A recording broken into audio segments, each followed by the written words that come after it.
കേരളം ഒരു കാലത്തും മറക്കില്ലാത്ത അതിമനോഹരമായ ഒരു കാഴ്ചക്കാണ് നമ്മൾ ഇന്നെല്ലാം സാക്ഷ്യം വഹിച്ചത്. ഈ CPM-ലെ സർക്കാരിലെ ഏക ഛത്രാധിപതിയായി വിലസുന്ന പിണറായി വിജയനെ ശ്രീ അൻവർ വലിച്ച് കീറി ഒട്ടിച്ച ഒരു മനോഹരമായ കാഴ്ചയുള്ളത്. അതായത് ഈ കീറി ഒട്ടിച്ച അൻവർ നീതിമാനാണോ എന്ന് ചോദിച്ചാൽ അല്ല. പക്ഷെ എങ്കിലും അയാളെ കുടത്തിൽ നിന്ന് തുറന്നുവിട്ട ആ ഭൂതങ്ങൾ ഉണ്ടല്ലോ, അത് കേരളത്തിലെ ജനങ്ങളുടെ തലച്ചോറിലേക്ക് എത്തിയിരിക്കുന്നു. അതായത് CPM-ന്റെ ഉദക ക്രിയയ്ക്ക് ആക്കം കൂട്ടിയിരിക്കുന്നു. അതിന് വലിയ താമസം ഉണ്ടാവില്ല എന്ന് തന്നെയാണ്. നീതിയില്ലെങ്കിൽ തീയാകും എന്ന് പറഞ്ഞ അൻവർ ഈ നീതിക്ക് വേണ്ടി കരയുന്നത് ഇങ്ങനെ പുന്നാര അൻവർ ഈ നാട്ടിലെ പാവപ്പെട്ട സഖാക്കൾക്ക് വേണ്ടിയാണ് ഞാൻ പറയുന്നതെന്ന് പലവട്ടം പറയുന്നത് കേട്ടു വാർത്താ സമ്മേളനത്തില്. പക്ഷെ അൻവർ പറഞ്ഞ കാര്യങ്ങൾ പോലെ തന്നെ വളരെ പ്രസക്തമാണ് ഈ അൻവറിന്റെ പിന്നിൽ ആരൊക്കെ, എന്തിനാണ് അൻവർ ഇത്തരം കാര്യങ്ങൾ ഇപ്പോൾ തുറന്ന് പറയുന്നത് അല്ലെങ്കിൽ ഉറക്കെ പറയുന്നത് എന്നതും ഏറെ പ്രസക്തമാണ്. ഈ ആദ്യത്തെ വാർത്താ സമ്മേളനത്തിൽ കണ്ടു ഇത് കഴിയുമ്പോ എന്നെ ആരെങ്കിലും ഒക്കെ കൊല്ലും, ഞാൻ തോക്കിന് ലൈസൻസ് എടുക്കാൻ പോവുകയാണെന്ന്. പക്ഷെ ഇന്നിപ്പോ തോക്കും കൊടാലിയും ഒന്നും ഇല്ലാതെയാണ് വന്നത്. അപ്പൊ ഈ ധൈര്യം എവിടുന്നാണ് കിട്ടിയത്? വ്യക്തമാണ്.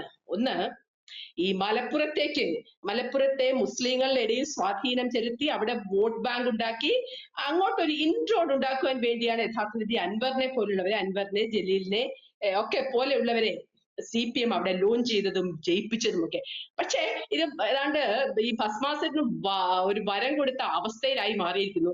അൻവർ ഏതാണ്ട് CPM-നെ ചാരമാക്കുന്ന ഒരു അവസ്ഥയിലാണ് ഇന്നത്തെ വാർത്താ സമ്മേളനം പോയത്. ഇത് ഈ മുസ്ലിം വിഭാഗത്തിലെ വിവിധ അവാന്തര വിഭാഗങ്ങൾ, അതിന്റെ പ്രബലരായ നേതാക്കൾ, അവർക്കൊക്കെ പിണറായിയുമായി ഒരു നെക്സസ് ഉണ്ടായിരുന്നു. ആ നെക്സസിൽ വിള്ളൽ വന്നിരിക്കുന്നു.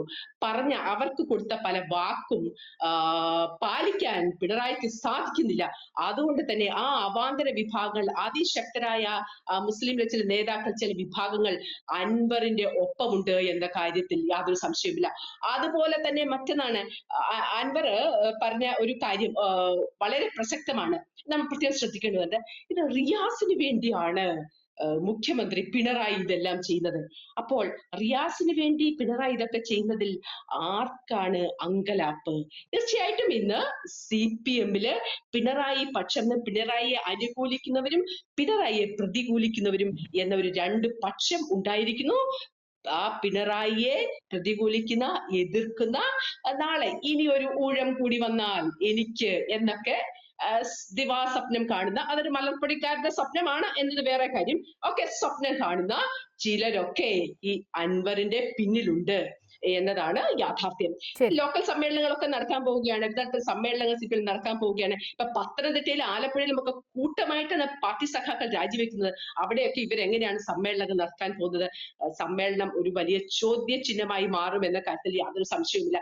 അതെ, പിണറായി സർക്കാർ വന്നത് മുതൽ അതൊരു അഴിമതിയുടെ കൂമ്പാരം തന്നെയായിരുന്നു. തങ്ങളുടെ കുടുംബത്തിന് വേണ്ടി, പ്രിയപ്പെട്ടവർക്ക് വേണ്ടി മാത്രം ഒരു സർക്കാർ എന്ന രീതിയിലേക്കായിരുന്നു.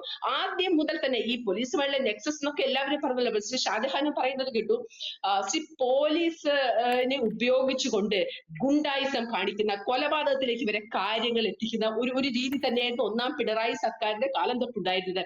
ഇവർ നടത്തിയ കേരള യാത്രയിൽ രക്ഷാപ്രവർത്തനം എന്ന രീതിയിൽ നാട്ടിലുള്ള മുഴുവൻ ഗുണ്ടകളെ ഉപയോഗിച്ചുകൊണ്ട് രക്ഷാപ്രവർത്തനം നടത്തി.